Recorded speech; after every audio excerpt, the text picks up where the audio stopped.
Okay, so today we're going to be making a really easy and quick baked ziti.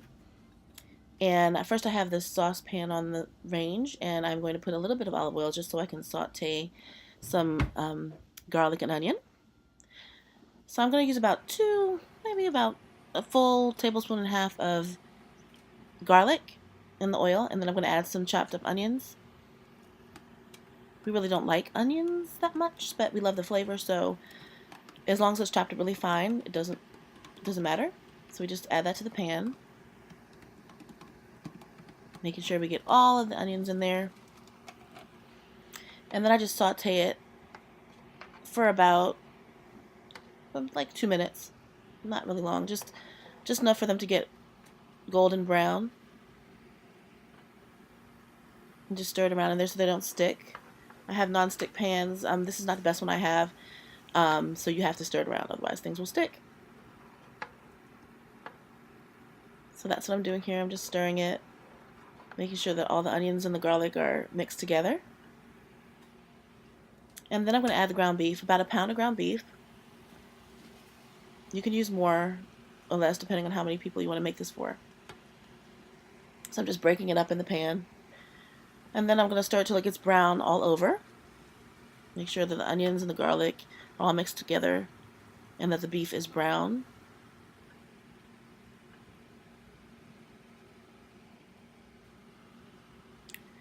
And then once that's done, we're going to add some seasonings. So first I have the garlic salt.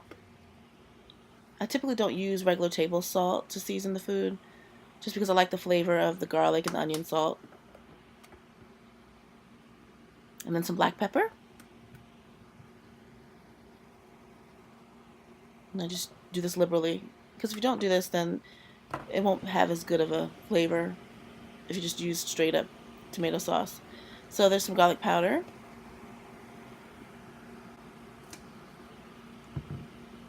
I love garlic powder. Anything garlic I like. And then some red pepper flakes for a little bit of the heat and kick.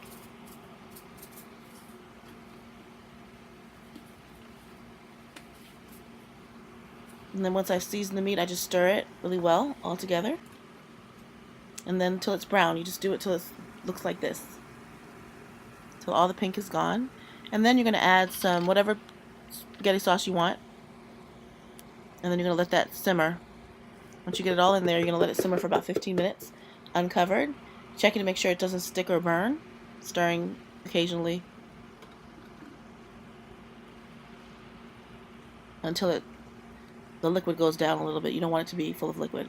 And then in this next part, I'm going to boil the pasta. So I just have some penne that I put in some boiling water in my favorite cooking utensil, this 3-in-1 steamer strainer.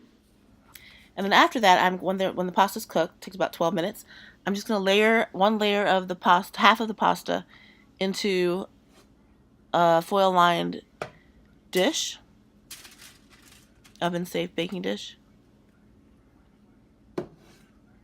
And then I'm going to start the layers for the ziti. So I make sure that the whole bottom layer is covered with the pasta.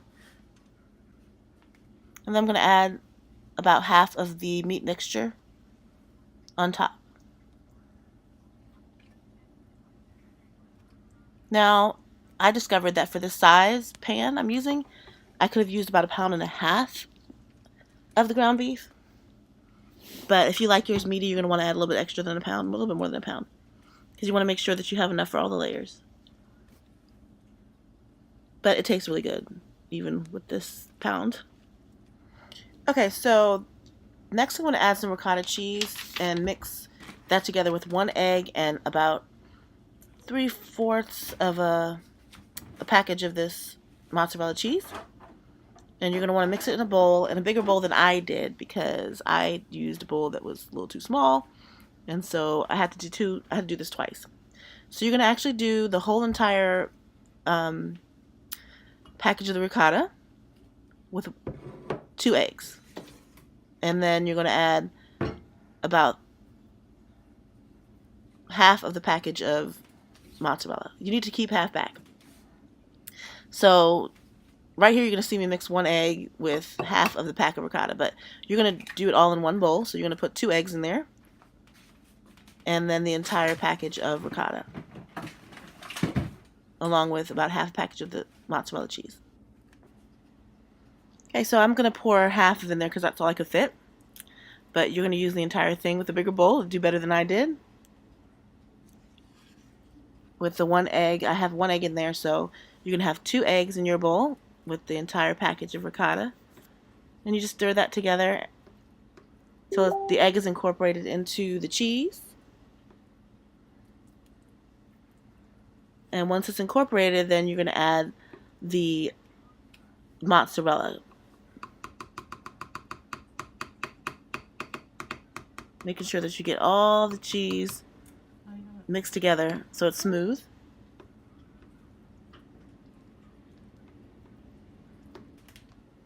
And then you just add enough mozzarella to your mixture so that you have at least half of a pack remaining. Because I use 16 ounces of mozzarella in all, so about 8 ounces.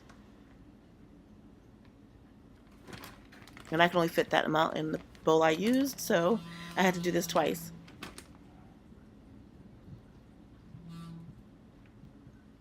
And then you just stir it all together, making sure that all the cheese is mixed together. It's going to be really smooth when you're done.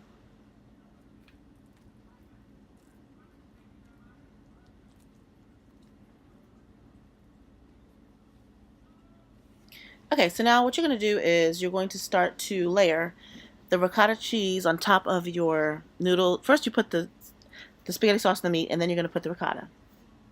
So I just put a couple of dollops on top. And then I kind of smush it with the spoon and spread it around as evenly as possible. You could also dump the entire thing together and just mix it all together and it'll taste the same. But I like to have, a good amount of cheese and the same flavors throughout the entire dish. And so this makes it a little bit more uniform. But if you're running out of time, you could just throw it all in the pan and it will definitely mix together. So once you have it all on top, you're going to put half on top because you're going to reserve some of the cheese mixture so you can layer it. So I'm just putting half of the mixture on top and spreading it around, trying to get it to the corners if I can, because what happens is if you don't get all the way to the corners, the noodles will get a little bit dry. So you want to make sure that you cover the entire surface of your ziti with the cheese mixture, so that way it'll have some moisture to cook in the oven with. And I'm just scraping off all the cheese off the spoon so I can have all of it. I don't want anything to go to waste. And once that's done, I'm just going to fill in the spots that I see that are lacking with whatever I have left in the bowl. And just spreading it around evenly as possible.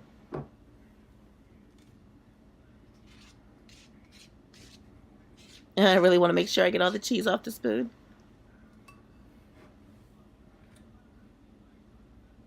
And once that's done, I'm going to move on to the next part, which is to put more noodles on top. The remaining noodles. So I had put half on the bottom. I'm going to put the other half on top and just spread it all around evenly on top of the cheese. Making sure that I get all the noodles out of the pan. Some of them were stuck.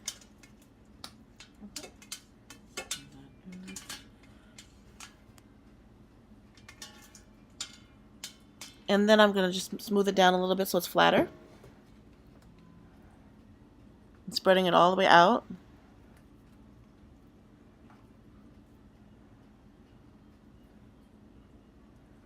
And then once that's done, I'm going to go on with the next step, which is to layer again.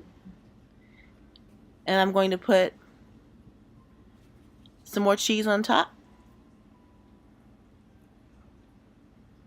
Making sure that I cover the entire surface of the noodles with the cheese so that way they won't be dry.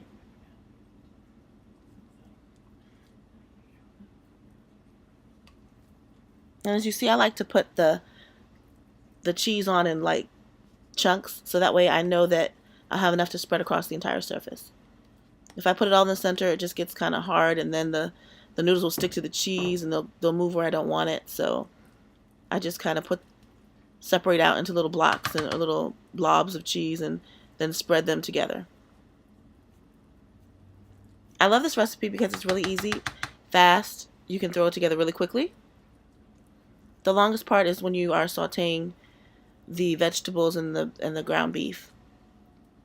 But you can actually do that in advance and then prepare it the next day and then just bake it. This is actually going to bake on 350 for about 35 to 40 minutes after it's fully put together. And then finally, I'm going to add the last amount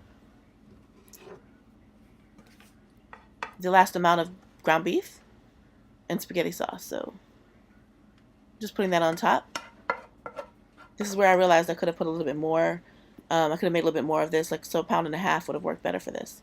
The last time I made this, I did it in a half of half the size of this. So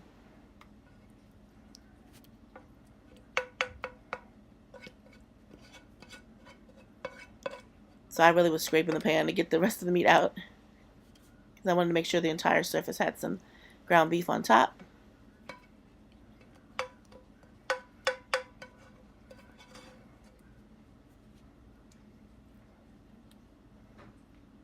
And the best part is actually, you save the best for last. So after I spread this out, I'm going to add the remaining mozzarella cheese, which I love the way it looks on top when it's melted and bubbly. After it comes out the oven, it just looks beautiful. So here, I'm just going to put whatever's left of the cheese on top. Making sure I cover the entire surface with the mozzarella. So it's all nice and cheesy.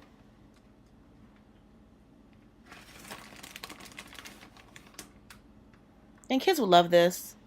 You know, kids love cheese and noodles, and it's really family friendly. It makes a lot. It's filling. Fast and easy. So what I like to do is, after this, I'm going to put the pan on a sheet pan because just in case it bubbles over, you don't want it to mess up your oven. So, and there it is.